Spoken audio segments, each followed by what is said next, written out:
దేవుడు మాత్రమే మాట ఇచ్చి జరిగిస్తానికి సమర్థుడు.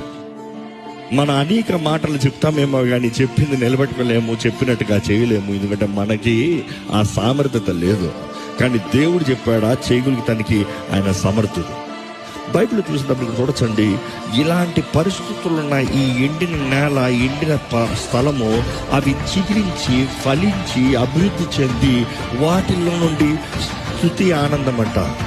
దేవుడు మాత్రమే మాట ఇచ్చి జరిగిస్తానికి సమర్థుడు. మన అనేక మాటలు చెప్తామేమో కానీ చెప్పింది నిలబెట్టుకోలేము, చెప్పినట్టుగా చేయలేము. ఎందుకంటే మనకి ఆ సామర్థ్యత లేదు. కానీ దేవుడు చెప్పాడా చేయగలుగుతానికి ఆయన సమర్థుడు.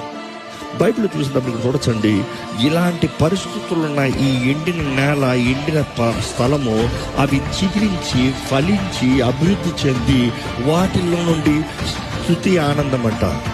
దేవుడు మాత్రమే మాట ఇచ్చి జరిగిస్తానికి